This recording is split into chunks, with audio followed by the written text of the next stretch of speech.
Se pretende apoiar nosso canal e ajudar na geração contínua de conteúdo para você, é fácil. Basta visitar o link da lojinha na descrição sempre que precisar comprar algum produto. Com esse gesto simples, você estará oferecendo um apoio valioso.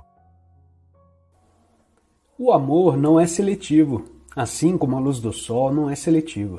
Não torna ninguém especial e não é exclusivo.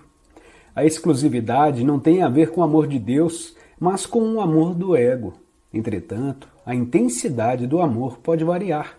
Pode haver uma pessoa que atue como um espelho do amor, que você dirige a ela e que o devolva do modo mais claro e mais intenso do que outras.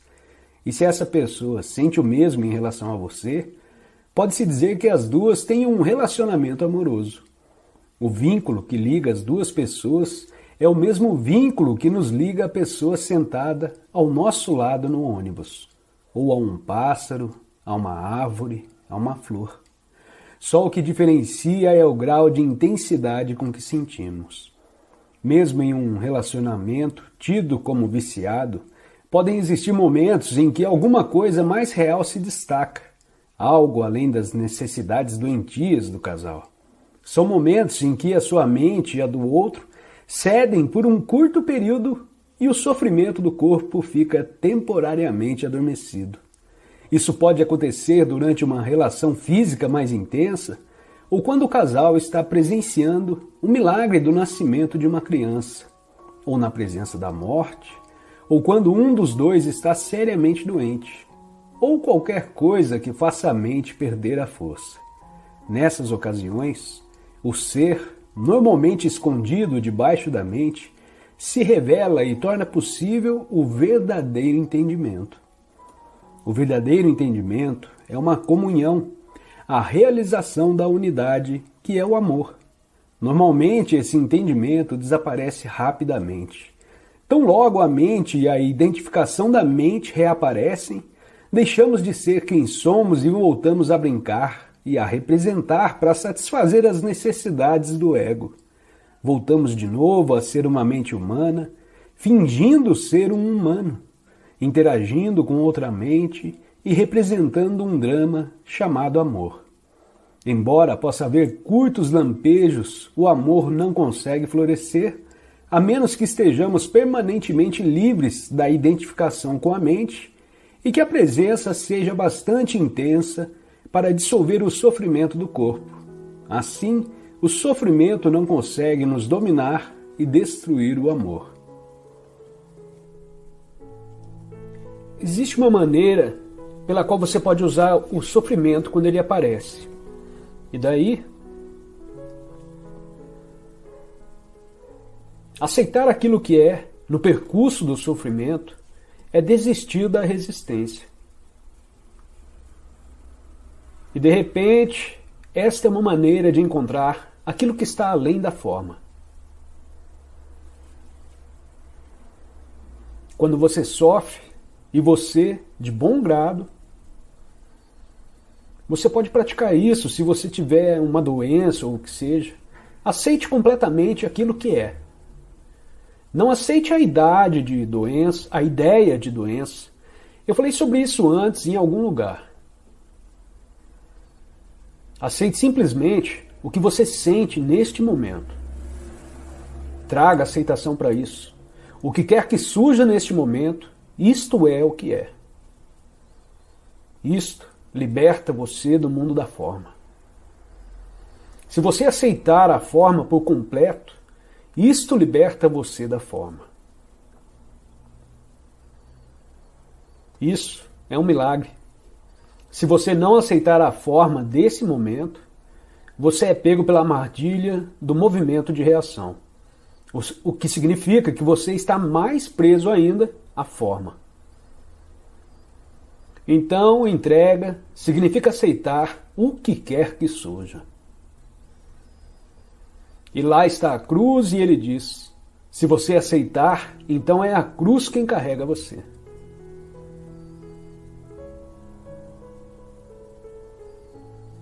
Não é mais você quem carrega a cruz.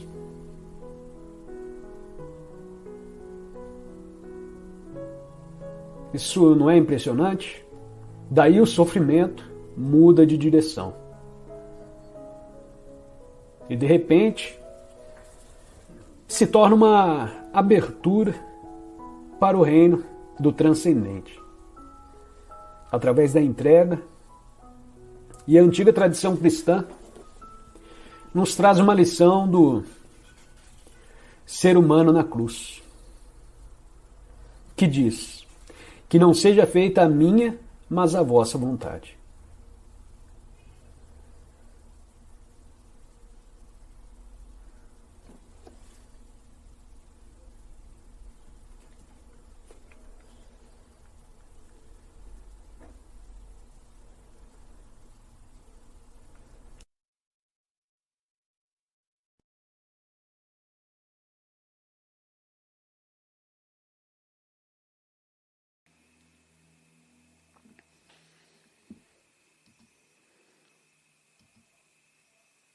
No reino dos céus.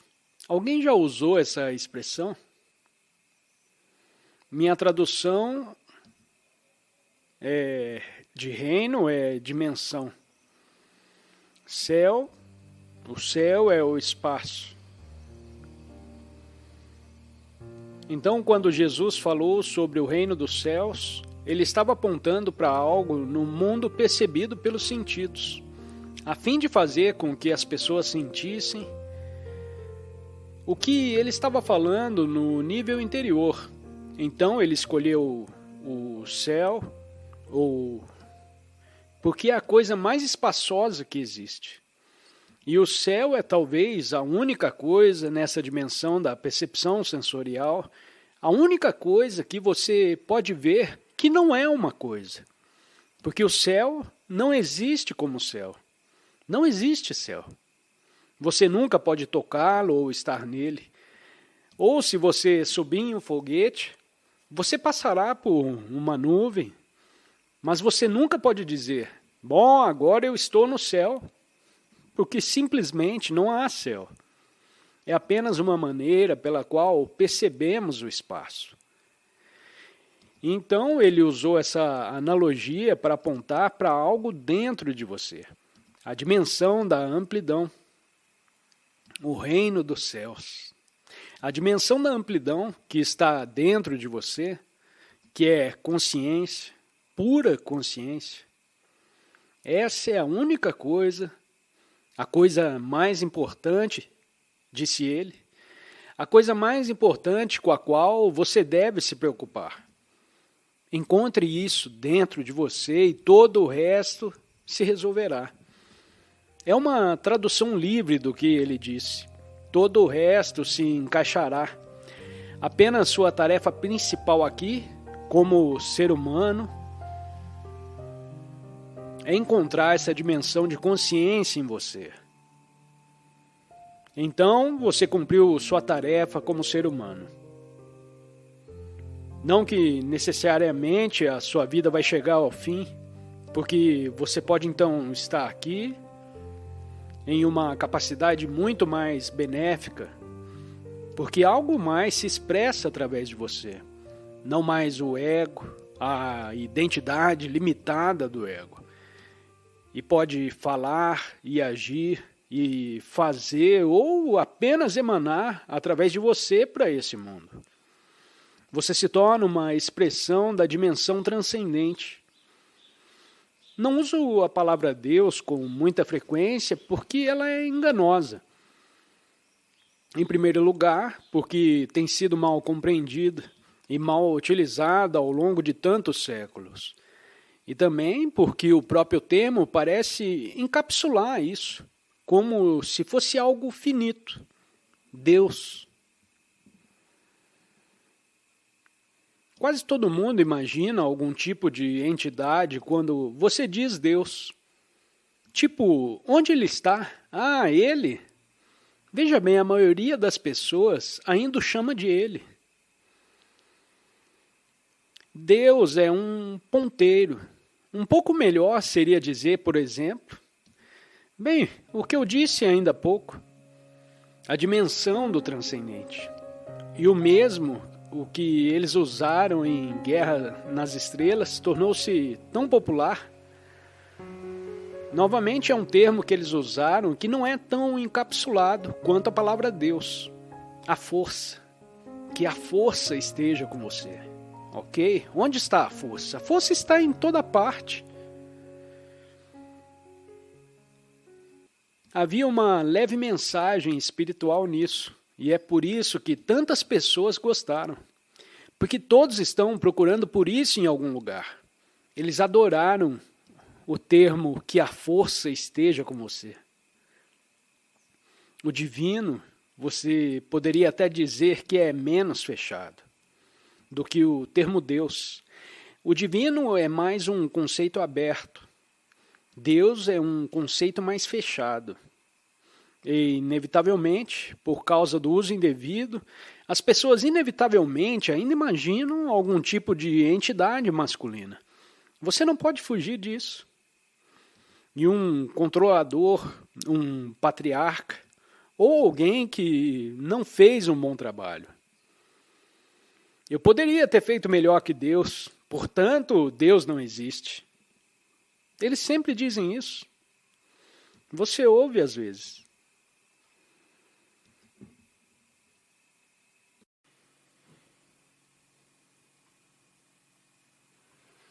Para que você não lute contra os pensamentos, você os reconhece como inúteis e que não os quer.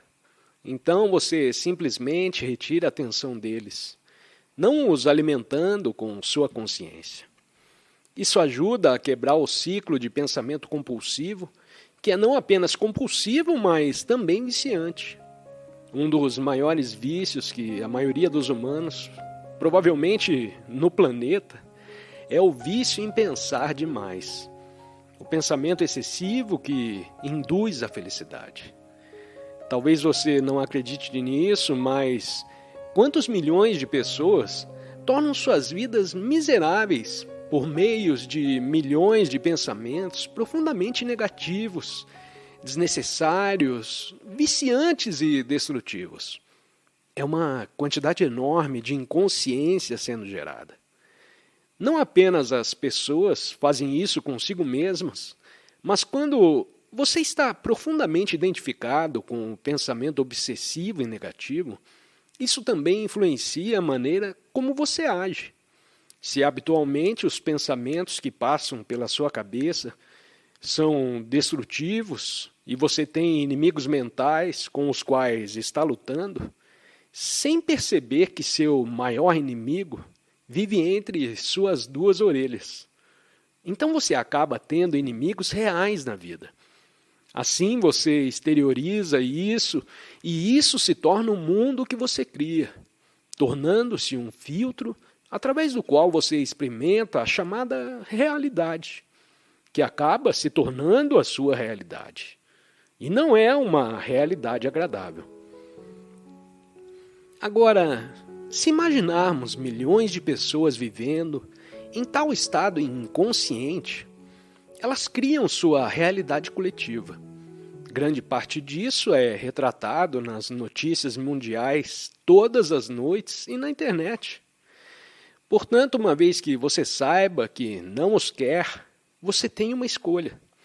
É aqui que a liberdade entra em jogo. Pode-se dizer que você tem uma escolha. Sem consciência, você não tem escolha nenhuma. Você age automaticamente. Você é governado pelos pensamentos.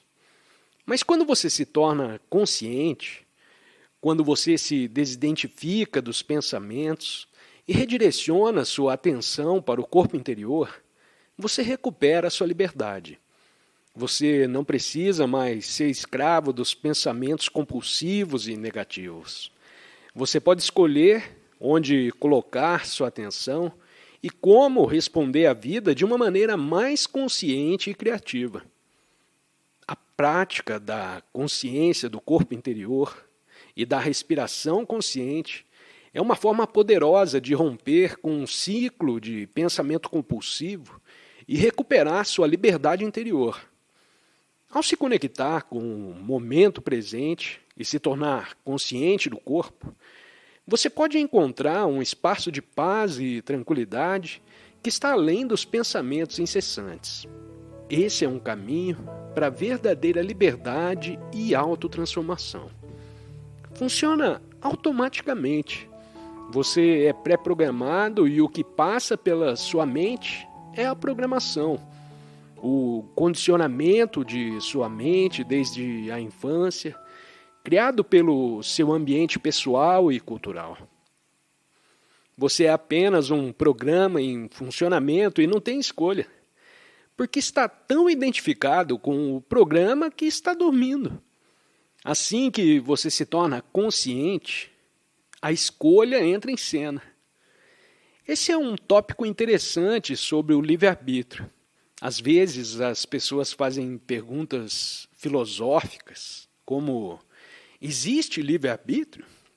Bem, sim e não. Podemos ver que quando você está totalmente condicionado, quando sua mente está totalmente programada e condicionada, não há livre-arbítrio. Parece que há livre-arbítrio porque você pode fazer escolhas, mas você não existe como uma entidade autônoma e independente. Você apenas parece estar conectado à totalidade da consciência. Então, quando parece que você está fazendo escolhas, na verdade, é a consciência que está se movendo através de você e fazendo a escolha. Você percebe que é uma parte inseparável disso. É bom acreditar que você está fazendo a escolha, mas se olhar mais profundamente, verá que a consciência se move através de você e está fazendo a escolha. Você percebe que é uma parte inseparável disso. Portanto, até certo ponto, parece que temos livre-arbítrio, especialmente quando comparado ao que era antes. Mas mesmo esse livre-arbítrio só faz sentido se você for uma entidade totalmente autônoma, totalmente separada do resto do mundo e de outras pessoas na consciência universal. No entanto, esse não é o caso. Você está conectado à totalidade e à consciência universal quando começa a despertar. Então há uma inteligência que é maior do que o conhecimento acumulado da mente, uma inteligência emprestada através de seu ser, que também usa a inteligência universal, mas fica presa e limitada em uma forma de entidade ilusória. Portanto, a liberdade de escolha é algo que se revela à medida que despertamos para a verdadeira natureza da consciência. É um processo de se reconectar à totalidade e perceber que somos parte integrante dela. Nesse estado de despertar, a escolha se torna uma dança entre a consciência, que se move através de nós, e a consciência universal da qual fazemos parte. Você sente isso pela primeira vez. Você tem livre escolha em termos finais. Você não tem, mas isso não precisa preocupar você. Então, pela primeira vez, você tem livre escolha e pode escolher. Você pode se tornar responsável pelo seu estado de consciência. Então, é claro, você esquece novamente quando algo acontece. Você se perde novamente no condicionamento da mente. E então você percebe novamente que o despertar faz parte do processo pelo qual você está passando. É um processo porque você não está continuamente no mesmo nível de presença. Às vezes você está muito presente, talvez aqui, espero que possa sentir a energia. O campo da energia coletiva aqui durante essa entrevista. Você pode não estar tão presente quando sai daqui e vai para o aeroporto ou faz qualquer outra coisa. Ou quando chega em casa e se depara com sua rotina novamente. Todas as demandas surgem e você se perde em todas as coisas que precisa fazer. Isso realmente significa que você se perde em sua mente. E então, de repente, você percebe que isso está acontecendo. Então, você desperta novamente e toma uma respiração consciente. E você não acredita em sua mente quando ela diz: Não tenho tempo para uma respiração consciente. Há muito o que fazer aqui e agora. A respiração consciente leva apenas 5 ou 6 segundos. Então, isso deve ser uma mentira, a menos que seja uma emergência absoluta. Todo mundo tem tempo para uma respiração consciente. E quase todo mundo tem tempo para 2 respirações conscientes, mesmo a pessoa mais ocupada. Portanto, uma respiração consciente é apenas para você. Se for abdominal, obviamente, coloca você em contato com o campo de energia do corpo interior. Faça uma breve pausa enquanto você expira e segure por alguns segundos. É tão adorável que podemos até querer dar uma terceira respiração consciente. Você se sente vivo, o corpo está vivo, mas não é apenas o que você sente. Não é apenas o corpo físico. É um campo de energia atrás do corpo físico. E por um momento você transcendeu a pessoa, a personalidade, o ego, ou como quiser chamar. Por um momento algo se abriu dentro de você, então tudo bem. Qual é a próxima coisa que você tem que fazer? Isso é ser e fazer, mas um pouco disso permanece com você por um tempo. Veja, é um pouco da atenção, mesmo se você começar a fazer de novo, especialmente se você fizer isso várias vezes durante o dia. 2 ou 3 respirações conscientes. Isso faz uma enorme diferença em sua vida. E gradualmente você aprende a não se perder completamente nas atividades, seja o que for que você faça. Assim você pode estar lá e ainda um pouco de consciência, um pouco de quietude, um pouco de descanso, um ponto de poder dentro de você que não é perturbado por nada que acontece lá fora. Então você ainda pode fazer as coisas e você as faz de forma mais inteligente, porque isso conecta você à inteligência universal, e isso também é a semente da fonte da criatividade.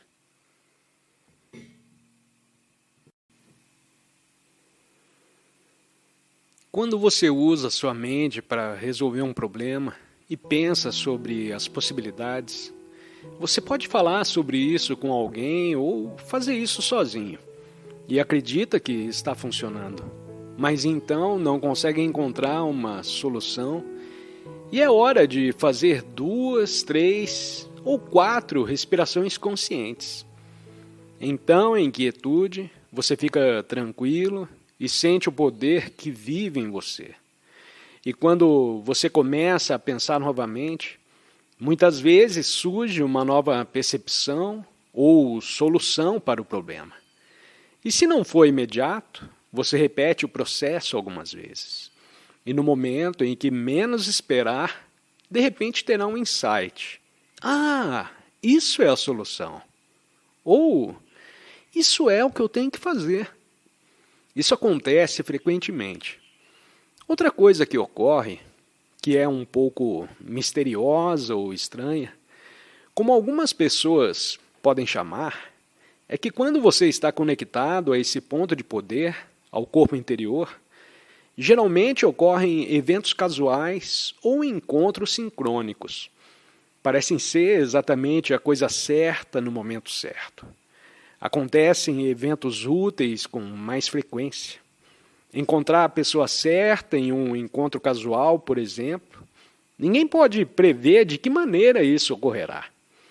E quando você percebe que isso realmente acontece, é algo incrível. A vida se torna mais útil e cooperativa do que era antes. No entanto, não estou sugerindo que a vida estará livre de desafios. Os desafios continuam a surgir e você precisa deles, porque você está passando pelo processo de despertar. Cada desafio é uma grande ajuda, pois te obriga a estar mais presente. E você começará a reconhecer os desafios como oportunidades para estar mais presente. Assim você aumenta a sua luz interior. De repente pode haver um terremoto e tudo ao seu redor desmorona, mas você permanece presente. Ou talvez seja uma situação em que você precise enfrentar a sua própria morte em vez de um terremoto. A consciência da morte é uma experiência maravilhosa. Já falamos sobre isso antes, sobre morrer antes de morrer. Sempre que você se desidentifica com o ego, com a mente egóica, é uma espécie de morte. E embora possa ser doloroso se você resistir, é uma boa morte. Quando a vida está te levando a experimentar a morte do ego, pode ser bastante doloroso, mas também é benéfico. Nesse processo, você está se desprendendo das limitações e das ilusões do ego, transcendendo a identificação com a mente e encontrando a sua verdadeira essência. É uma transformação profunda, um renascimento interior. Ao deixar de lado a fixação no eu separado, você se abre para uma consciência mais ampla, conectada à totalidade. E nesse estado de desapego, você descobre uma liberdade e uma plenitude que vão além das limitações do ego. É importante lembrar que esse processo de morte do ego não é um evento único, mas sim um contínuo despertar. A cada momento você tem a oportunidade de se liberar das amarras do ego e viver a partir de um espaço de presença e consciência mais elevados. Essa jornada pode ser desafiadora, mas também é recompensadora. À medida que você se torna mais consciente e desperto, a vida se torna mais significativa. Os relacionamentos se tornam mais autênticos e o sentido de conexão com o todo se aprofunda. Portanto, abrace essa morte do ego como parte do seu processo de despertar. Reconheça a importância da morte do ego como uma oportunidade para crescer, se transformar e viver uma vida mais plena e consciente.